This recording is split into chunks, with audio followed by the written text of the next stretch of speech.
Někomu věnuješ svou pozornost. Říkáš mu beze slov: vidím tě, jsi důležitý, záleží mi na tom, co říkáš. A to mění všechno.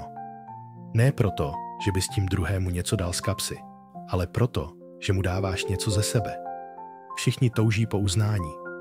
Potom, aby si jich někdo všiml. Aby někdo poslouchal bez posuzování.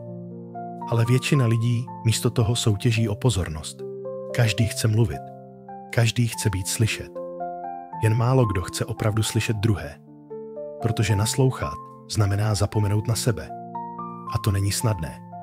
Když se naučíš naslouchat, začneš chápat. Když začneš chápat, přestaneš soudit. A když přestaneš soudit, začneš růst. Pozornost není slabost. Je to síla. Síla být tady a teď. Síla vydržet v tichu. Síla dát druhému prostor, aniž bys musel něco dokázat.